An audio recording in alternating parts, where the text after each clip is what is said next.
Bonjour à tous. Ça faisait très longtemps qu'on m'avait pas envoyé autant de demandes pour que je parle d'un film. Le dernier en date devant être... ça date au moins de l'année dernière, je pense que ça devait être le Hobbit. Tout le monde m'a demandé, fais un vlog sur Rush, parle de Rush, fais un truc sur Rush. J'avais prévu de le voir depuis un bout de temps, mais mon emploi du temps s'est mal agencé. C'est désormais chose faite. C'est compliqué pour moi. Disons que foncièrement le film est très très bien, j'ai pas de souci avec. Je lui trouve pas de fulgurance particulière. Je vois pas d'où vient l'engouement. Alors en fait, je pense savoir d'où vient l'engouement, mais comme je n'en sais rien, je n'affirme rien. Comment dire? J'aime beaucoup Ron Howard, qui a réalisé beaucoup de films que j'aime bien, Apollo 13 en particulier. Il y avait En direct sur EDtv, qui était un film prophétique sur ce qu'allait devenir cette saloperie de télé-réalité. Angers Démon, Da Vinci Code, que je n'aime pas particulièrement, mais je note un peu ce qu'il a fait. Beaucoup trop. Cocoon, entre autres, que j'ai encore à rattraper, je dois l'admettre. Je ne suis pas fan de films de guerre. Le film, comment dire, les acteurs principaux sont Chris Hemsworth et Daniel Brühl, ou Brühl, je ne sais pas comment ça se prononce du tout, un U très marrant en allemand, qui jouent donc Niki Lauda et James Hunt. Je me souviens pour une fois des noms des personnages parce que ils sont répétés au moins 212 fois dans le film, qui sont deux coureurs de Formule 1 qui ont fait preuve d'une grande rivalité pendant le championnat du monde de 1976, qui ont marqué les annales de la Formule 1. Ils étaient extrêmement, comment dire, il y avait énormément d'animosité et de tension entre eux, mais également du respect, sinon ce ne serait pas une belle rivalité. Le défi de la course et l'envie de gagner et d'écraser l'autre, amenant jusqu'à des accidents, jusqu'à de graves répercussions sur la vie de l'un et de l'autre.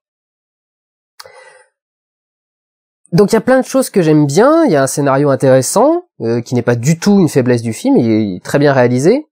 Il y a Olivia Wilde, je suis toujours heureux de voir Olivia Wilde.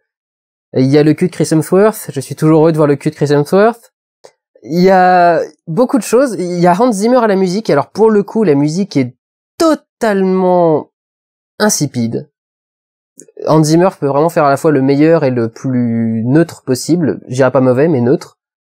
Donc pas vraiment une force du film. Le vrai problème s'est posé à peu près 12-15 minutes du film, quand un des personnages a dit la phrase qui explique, à mon sens, pourquoi je ne suis pas dedans et pourquoi les gens ont aimé. Cet homme, qui est le manager, le premier manager, un riche anglais, qui prend James Hunt sous sa houle, dit à la petite infirmière que James Hunt vient de se lever, il y a deux choses que je reformule, il y a deux choses que les hommes aiment dans la vie, les femmes et les voitures. Comme je n'aime aucun des deux, forcément, c'est compliqué pour moi de rentrer dans le film. J'étais quand même très intrigué par l'histoire parce que mon père est extrêmement fan de Formule 1. Mon père est un fan absolu qui n'a rien loupé et qui connaissait parfaitement cette histoire-là. Au point que d'ailleurs, lui, voyant la bande-annonce, m'a dit bon, je parle un peu de ma vie personnelle, il dit c'est très américain comme film. C'est vrai que c'est tel qu'il a vu le film, il revoyait l'histoire qu'il connaissait et qu'il avait appréciée à l'époque, mais il disait il y en a trop, ça en fait trop et c'est trop, voilà. Je comprends tout à fait ce qu'il veut dire par là, c'est-à-dire que quand je dis que je vois pas ce que ce film a de particulier, je ne vois pas de façon spéciale de mettre en scène le film, de faire avancer l'histoire dans la réalisation, dans la mise en scène, par rapport à n'importe quelle autre œuvre basée sur une compétition, que ce soit sur des personnages préexistants ou pas. C'est toujours la même chose, ce sont des compétitions, donc les compétitions elles-mêmes sont filmées sous tous les angles différents, avec plein de trucs différents, des caméras qui tournent, des caméras fixes, des caméras machin, Là, ils ont mis 30 caméras partout sur le circuit pour avoir tous les angles possibles, des trucs géniaux, des trucs très beaux, etc., etc.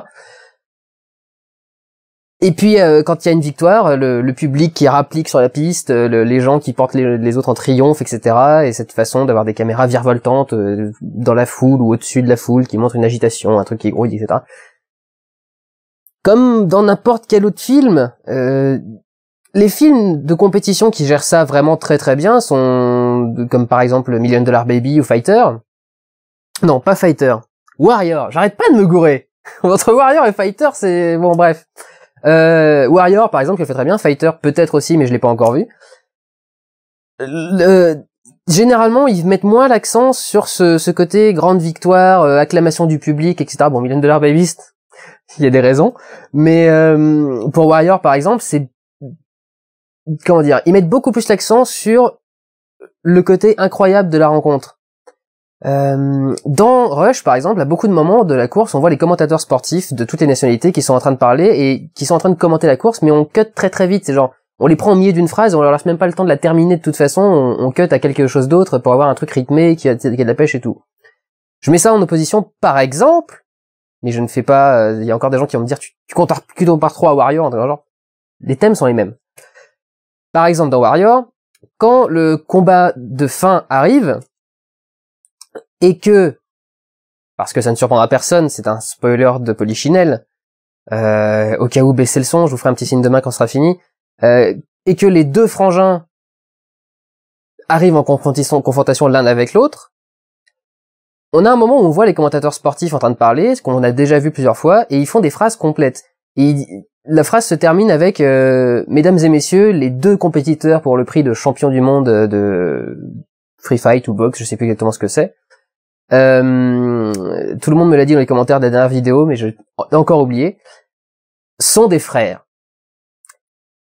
Quand j'ai vu Warrior, quand on a eu cette réplique, quand il a dit les champions du monde qui vont s'affronter sont frangins, j'ai eu un frisson. Il y a un truc qui s'est passé, vous voyez, l'impact de l'information était véhiculé de façon suffisamment intéressante pour que ça marque. Là, quand je vois les commentaires qui arrivent, quand je vois les trucs graves qui se passent, quand je vois des trucs, je suis pas vraiment dedans. Tout ça passe assez vite. Assez vraiment vite d'ailleurs, parce que le film fait 2 heures, et j'ai pas du tout l'impression d'avoir passé 2 heures au cinéma. S'il peut marquer un bon point, c'est à ce niveau-là. C'est vraiment, je n'ai pas du tout eu l'impression de passer 2 heures dans la salle. Mais j'étais pas à fond dedans. Bon, après, comme je le dis, il y a beaucoup de mes griefs personnels, de mes traumatismes personnels, de mes goûts personnels, tout simplement. Je suis pas fan d'automobile, je suis pas fan de mécanique. Cela dit, après, quand vraiment c'est un truc incroyable, je suis dedans. Alors, dire truc incroyable et sortir ce que je vais sortir après. Speed Racer, par exemple, m'a mis à fond dans le film.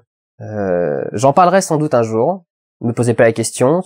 Bien sûr, vous voyez des trucs des fois. Oui, bien sûr que je peux parler de tel ou tel sujet. J'en sais rien, peut-être. Ça fait qu'1 an, laissez-moi le temps. J'ai 15 ans, 20 ans devant moi pour parler de tous les sujets.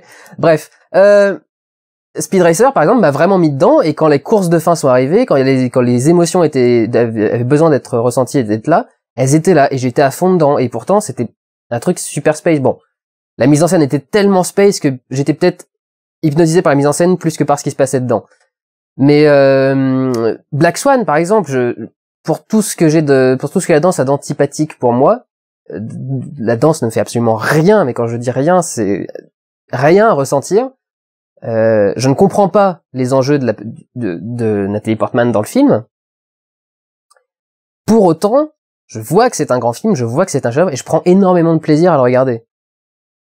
Même si je suis pas dans les... Donc je ne comprends pas exactement l'engouement pour le film, sans nier que c'est un bon film. J'ai passé un bon moment, j'ai passé 2 bonnes heures, sans dire que c'est mauvais, sans dire que j'ai pas aimé.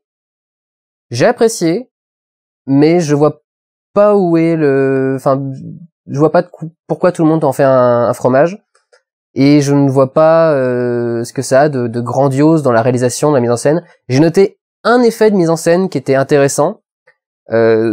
Lauda et Hunt sont côte à côte sur un virage, et au moment de prendre le virage, en fait, la caméra les filme de loin, et au moment de prendre le virage, ils passent derrière un arbre. Plusieurs arbres.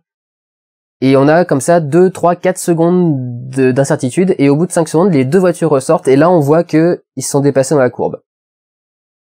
C'est la seule petite astuce de mise en scène vraiment que j'ai trouvé intéressante et qui avait quelque chose. Pour le reste, c'est bien filmé, c'est joli, c'est bien joué, les acteurs sont très très bons, le scénario est bon, la mise en scène est correcte, mais pas de quoi casser 3 pattes à un canard ou casser 5 roues à une bagnole pour prendre une métaphore automobilistique. Automobilistique. Oubliez ce que je viens de dire. Donc voilà, je sais pas.